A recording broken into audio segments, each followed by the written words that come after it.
from a banker to a designer. Our guest today is definitely one to watch in the interior design and decor space. She is a founder of a boutique firm called V-Space Interiors based out of Bangalore, India.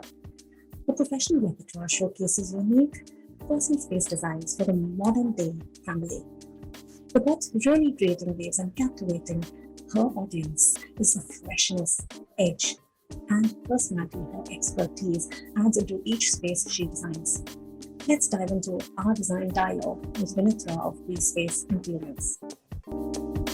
Tell us a little bit about your background and how V-Spaces came about in the first place. Cool. I actually, I didn't train to be a designer. Mm-hmm. I did my graduation in economics, and then I went on to do my MBA, and I was working in different financial services jobs, within the banking sector, but then, loans, and then wealth management, and then finally at the end I was an investment banker, so a financial advisor, as you would call it. So I was managing clients and their wealth, and my last job was with Merrill Lynch in the US, and that was when I had my son, and I decided to sort of make a career switch. I don't think the thought process was about so much so as making a switch, more than it was that I didn't want to go back to work, and I wanted to, be with my baby, and I wanted to sort of, take a break. So that's how it all, started in a way. And I was in that position a few months down, the break that I took, that now I really want to do something else. And I've sort of taken that break, but I felt like it was time for me to start, thinking about how I can engage myself outside of just being a mom. And, that was possibly when I started to do a little bit of deep dive and digging into what is it that I want to do. And, it was, I think I went through a million iterations of, should I do this? Should I do that? And it all sort of, landed when I started to think of this question that someone asked me, what is it that you would do if it brought you no money or fame? And I was like, oh, that's an interesting question. I never thought of anything that way, Right. Yeah. And it was a few days of thinking. And around that time, I met one of my really good friends, and over a glass of wine. And she was like, you love to design. You've done it all the time, and you've done it for us. You give us advice. And have you ever thought of making that a profession? And I was like, no, who's going to pay me for it? There's always that one sentence from a friend that always sort of kindles that fire suddenly. Yeah. And she was like, okay, but what do you have to lose? And I was like, yeah, actually, it wasn't going to take away from the career that I've had in the past. And it was something that I know I love. Right. And when I try to think back to that question, would I still want to do it if it brought me no money or fame? And I was like, yeah, I think so. I love it. So that's honestly how it all started. And I think it was a case of just start and see where it takes you. I didn't really start with a plan. I didn't sort of overthink it and say, what am I going to do 5 years from now, 10 years from now? How large will this business be? I didn't really have any of those, projected business revenue and all that kind of stuff. I didn't do any of that stuff. I just started. I made my own website, and one thing led to another. Literally, it was very organic. I started with, nurseries for a few friends. It was actually a kids design business when I started. Oh, that's interesting. That's why it's called V-Spaced it. Oh, I see. Oh, that's where the name comes from. Yes. Interesting. A lot of people even now ask me, does it mean you only do small spaces? And I'm like, so, that's how it started. And I would kind of do nurseries and playrooms. And my clients would be like, hey, would you look at our living room? Have you ever done it? Can you do it? And I would be like, okay, yeah, why not? And literally that's how it just snowballed from one thing to another. That's so interesting. And were you able to pursue an education, like a formal education in interior design before this? Well, it was, it was a lot of hard work and learning on the job. What sort of projects have you undertaken in your repertoire of work? We've been, when we started out in the US, it was mostly kids spaces. Started with things like playrooms, nurseries, small commercial spaces for kids. And then on, I moved into mostly residential projects. Okay. Even now, we do almost all our projects are residential. We don't really go out seeking commercial work, but sometimes we may do it for a client who's been our past client. Small offices we've done in the past here and there, but mostly we do residential, and it could be anything from, we've done villas, apartments. So we've done builder apartments transformed. We've also done a lot of remodels and older homes that we sort of got remodeled. So all of it. How do you go about designing a V-Space interior? Clients come to us for a certain kind of look and feel. And I think that predominantly for me is something that is derived from a lot of natural light. We really love to emphasize, the role of natural light in a space. We want our layouts to be focused on how natural light plays around in a space. A lot of flow. When I say flow, I feel like as soon as you walk into a home should actually sort of direct your movement in terms of where you want to head to, rather than it looking, stuffed and spaces not sort of speaking to each other. The other thing that's very significant to our design is also the fact that we want spaces to look very clean. I honestly wouldn't say necessarily minimal. I feel like the word minimal is kind of, misinterpreted a lot of times. Oh, definitely, So I wouldn't call all our spaces minimal, but I do feel like they are meant to have the right amount of visual balance and, not feel cluttered. Something that feels easy on the eye, something that allows your eye to flow and rest only where it, where there are significant moments of something that you can take into visually. So I think that's how I would sort of describe our overall aesthetic.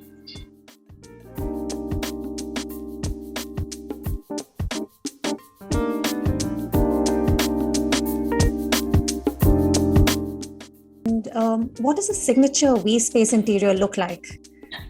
I think our signature look would be a space that is clean, uncluttered, that has a sense of flow, that has a very balanced aesthetic in terms of the colors that we've used.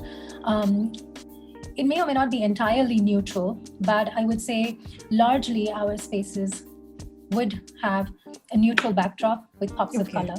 And even if we were to use a lot of color, it would be in a very restrained way. So most of our spaces have a quality of restraint to them.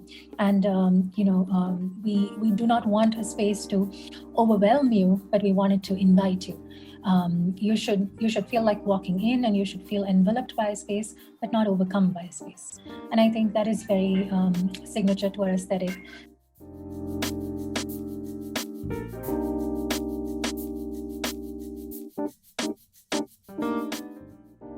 What are your must-have decor elements for a space designed by V-Spaces? I think, at the end of the day, we want homes to feel cozy, inviting, warm. Our overall aesthetic is that of laid-back luxury. It's that of comfort over, feeling like you're in a hotel kind of a space. So, materials are very key to the way we design a space. So we want materials that are plush looking, but at the same time, we want those materials to be inviting and user friendly, and not have the feel of, what you would expect in a more formal sort of space. So we tend to use a lot of linen. We tend to use a lot of cotton. We do use a lot of natural materials like wood, marble. I think the whole juxtaposition of natural elements with a laid-back, relaxed aesthetic is what you will see in most of our spaces. Soft furnishings like rugs, window treatments, art, all of these are very, very important elements in a space that is designed by us. And also the bones of the furniture.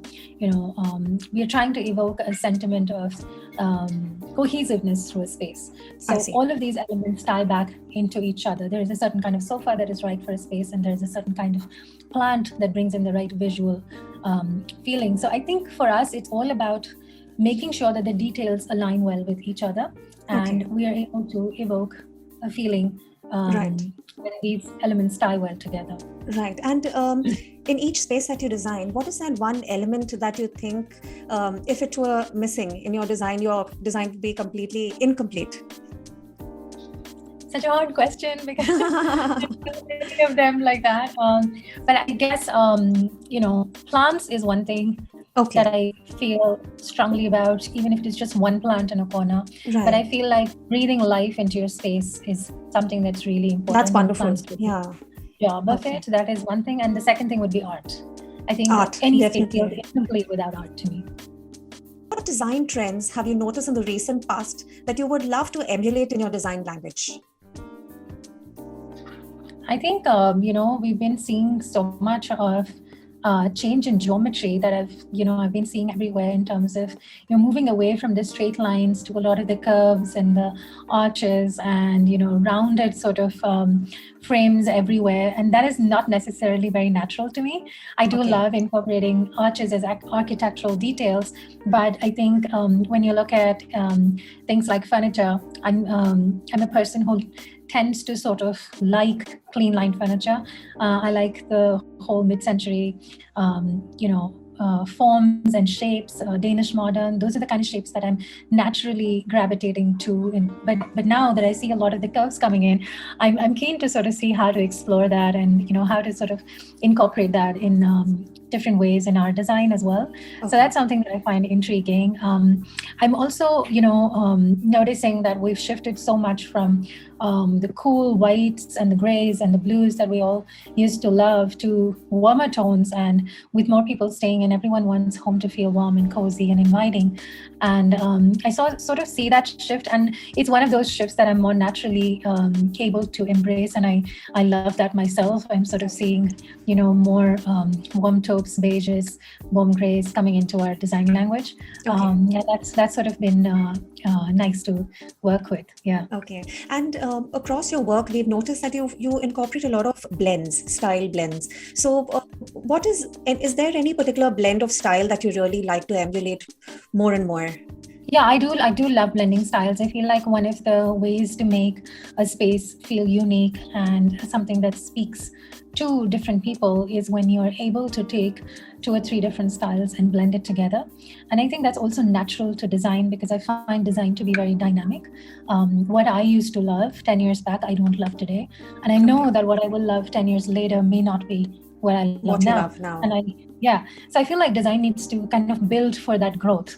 Absolutely. And that's where I feel like blending different styles comes in. Okay. I think my comfort, or the kind of blend that I like doing the most, is blending mid-century modern, Danish modern with eclectic elements. It's very natural to me because I have my design eyes tuned a lot to California casual and mid-century. That's where I started designing. But at the same time, my Indian roots always bring me back to textiles, patterns, more detail, I think. Color. Yes. So I feel like mixing these two is something that's very natural to me.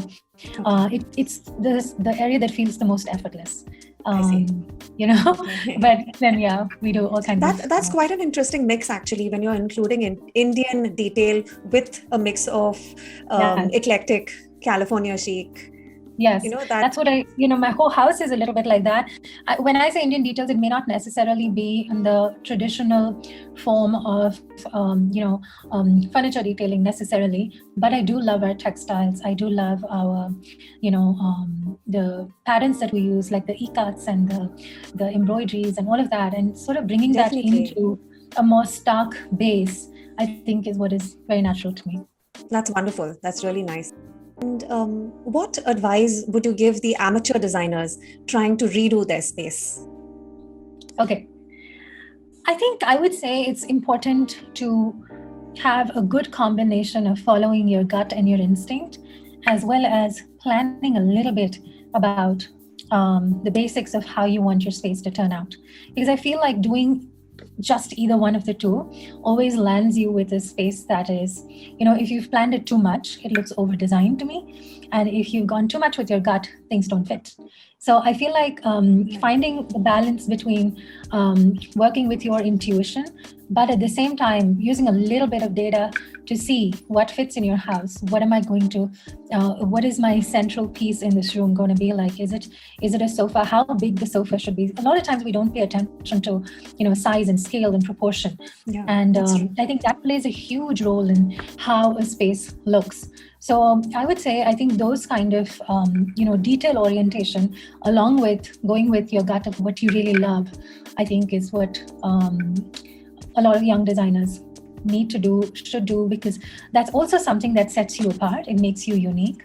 And I feel like any creative profession, not just design, it's a cluttered space. There are so many of us doing so many things. And for someone to be able to stand out, you have to be true to yourself and your kind of, you have to sort of hone your own design sense, understand your own design aesthetic, and be able to do justice to that, because then I think the world is able to see something that's unique, and that's really important. Right, embracing your personality primarily. Yes. Yeah, that's a wonderful. That's something that we can all take away from.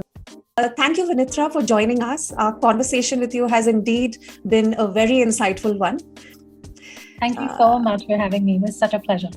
Lastly, we would like to thank all of you all for watching. Until our next design dialogue, this is Rohini from DSGN Archive signing off.